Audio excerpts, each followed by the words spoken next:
Here's the thing, in this video, I will make a comparison between this lens here, 85mm, and the 35mm lens, using a full-frame sensor camera, precisely to see the difference between the two focal lengths in the same photo, in the same environment and everything, to see how the result turns out between them. And well, if you like photography content, go ahead and follow me here, so you don't miss anything. The first photo, I will be using 85mm, which is already on my camera. I will use these bushes here mainly to hide the cars and see how the blur effect would look.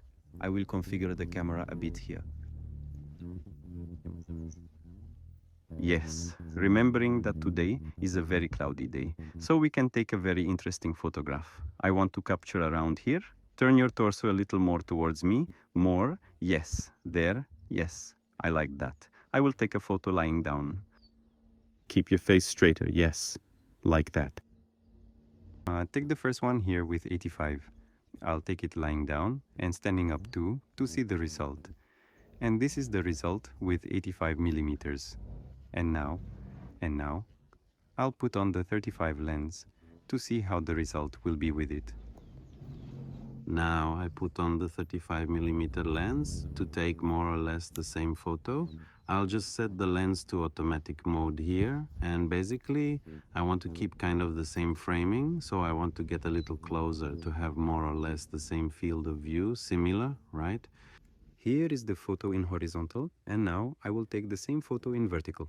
Remembering that the two lenses are quite similar in terms of aperture, one is f1.8 and the other, since it's 35, in this case is f2. So they are really close. So this is the comparison, the first comparison of the two lenses. The second photograph, I will still use the bushes, but from a slightly different angle.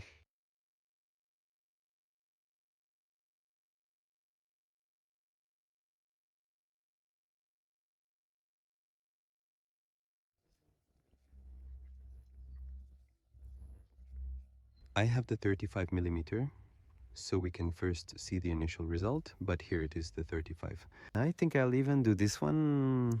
I'll do it horizontally. It will make this photo more interesting, but I'll also do it vertically to have... So the result with the 35mm lens really gives a very beautiful, very interesting blur, and we can even get much closer to have a little more distortion and see how the result turns out. Now I will put, now with the 85mm lens, let's see how this result will turn out. Remembering that we need to step back a little more. This is the first result, and here also in vertical to see. They really become two very different approaches, but the result is still quite beautiful.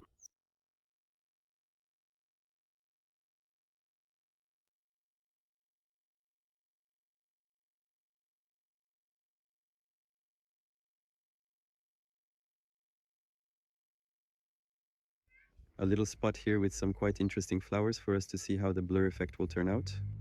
Thinking that obviously 85 will already give you a much more interesting blur, as we can really see here, and also vertically to have a comparison of the two, right? Which will really look quite nice vertically as well. And let's see how this result will look with the 35mm lens. I already have the 35mm lens. It is really much wider. You can already notice it here. It would easily capture a full body, but I want to get a little closer here to have almost the same field of view here. Remembering that it won't be the same, and here will be our result with the 35. This was the comparison video between this little 35mm lens and the beloved 85. I really want to know which team you are on.